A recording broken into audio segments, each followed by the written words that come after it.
why Igbos are hated. The Igbo are known around the world as a people who are grounded in business, industry, and commerce, and have one of the highest education indices in Nigeria and Africa at large. Having an individualistic approach to life and achievements, the last 100 years has seen the Igbo surpass their neighbors in collective economic might. From amalgamation till 1966, the Igbo left their homes in the hinterlands of the East and established themselves all over Nigeria, each man striving hard to become a master in his business or job. This led to the collective Nigerian sentiment that the Igbo were domineering, when in fact all they cared about was success, heights they and their families could be proud of. It was reported that the eastern region of Nigeria was the fastest growing economy in the world around the 1950s and 1960s. Unfortunately, this growth was stunted by the Biafran War, which led to a near total destruction of the Igbo economy and livelihood. But as Providence would have it, the Igbo have built back their economy power and are now one of the backbones of Nigeria's commerce. Today, without any significant government help, the Igbo control all major markets in Nigeria, ranging from the importation of building materials, kitchen utensils, electronics, phones and gadgets, clothing, plastics and wares, motor and machine spare parts, among many other businesses that drive Nigeria's business industry. They are also involved in the manufacturing of some of these goods, even though the economy and accessibility to FX for raw materials stifles their businesses. It is a general sentiment that a man who is well-to-do or has achieved success for himself is often envied by those who don't have. We see this play out in the day-to-day lives of humans, and there is a permanent antagonism for the haves by the have-nots. There is a deep-seated dislike for those who seem to have some form of financial success by those who don't. This is the tragedy of life, and this is the bane of the dislike for the Igbo. A dislike blamed on their supposed arrogance, an arrogance derived from their financial success. But in reality and truth, the Igbo man has not achieved his success on a platter. If there is any ethnic nationality that has labored well enough for the success they now enjoy today, it is the Igbo, a people who rose from 20 pounds after the war to owning real estate and businesses all over Nigeria and beyond. If at all, other ethnic groups should learn from the Igbo the blueprint of their success instead of hating the Igbo for that success. Now, if I asked you, the unbiased listener, why Igbos are hated for their business success, would you say I was making a wrong claim?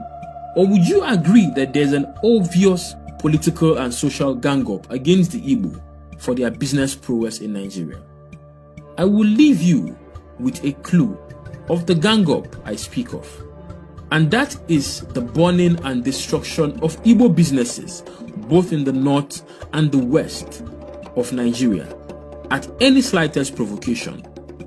As of 2022, when this piece was documented, there have been several incidents of looting, destruction, and burning of Igbo businesses in Nigeria. Some examples are as follows.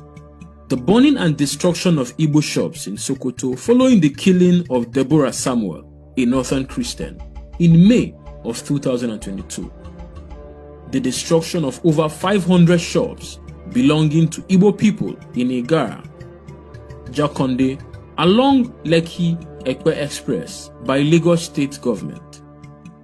The burning of Igbo businesses and destruction of properties worth over ₦1 billion and killing of 5 people on the 18th of May 2022 in Dede, Abuja. No matter what the disagreement or issue was, the first point of call is always to destroy Igbo businesses. And we have seen this happen all over Nigeria for far too long. This begs the question, why do Nigerians have a penchant for destroying Igbo businesses? Your guess is as good as mine. The pride of the Igbo in their achievements as the reason why Igbos are hated. Just like every great people around the world, the Igbo are a hard-working race and take great pride in their life's achievement. This genuine pride is what many Nigerians perceive as arrogance and in turn persecute the Igbo over. The United States of America, for instance, prides itself as the greatest democracy and most successful nation in the world. They portray their achievements and prowess in movies, songs, and their pronouncements on every world stage or event. No one sees this as arrogance. No one loathes the USA or tags them self-conceited or pompous. Instead, people from around the world strive to become American citizens.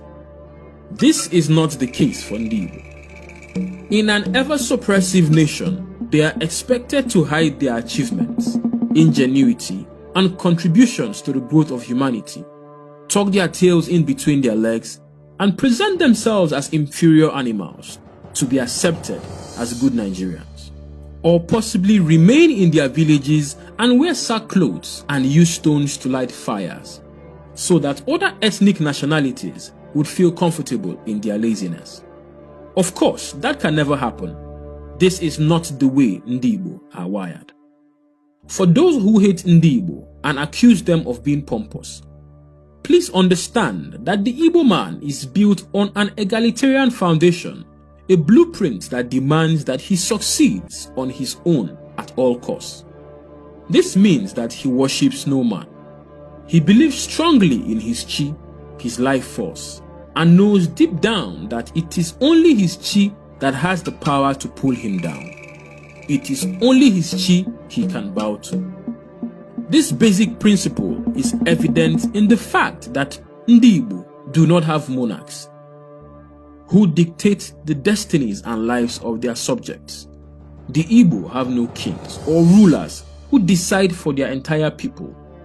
The Umunna parliamentary kind of government, which every Igbo clan has and operates, makes Ndi-Igbo a republican people, and as such, every Igbo man's opinion counts in the decisions that might make or mar the future of himself and his family. With such a background, it is difficult to find an Igbo man who does not walk tall and proud. It is a trait embedded in our genes, a trait that our unborn children already carry from the realms of our ancestors, Ndi-Igbo. If this trait is the major reason why Ndi-Igbo are hated, then it is useless wanting the same country with such a people. Because at every point, our boldness and inability to bow before men timidly will come off as being arrogant or pompous, even when we don't intend to. My advice is that Nigerians, as well as other world's people, understand why Ndi-Igbo are the way they are, and that our boldness is not an attempt to bully our neighbors, but only a defense mechanism to shield our destinies against failure. Hence, we let our individual chi and our ancestors down. In conclusion, this documentary was inspired by the high volume of queries we received concerning why the Igbos are hated. The frequency and rise of this particular question left us alarmed. Not because we do not know that Ndi-Igbo are hated in Nigeria, but because now more than ever, that hatred seems to have been felt or witnessed by a younger generation of Ndi-Igbo, a generation who have been hit with a rude shock of the level of Igbophobia they see around them in real life and on social media. A generation with no knowledge of Nigeria's nepotistic history, and more so over 100 years of prejudice against Ndi-Igbo being what unites other ethnicities in Nigeria. Now we must do our best to present the facts from an Igbo perspective to them, and in doing so, hope that this does not drive them to hate people of other ethnic nationalities. For anger and hate leads us all to doom. Also, This piece is to spur inquiry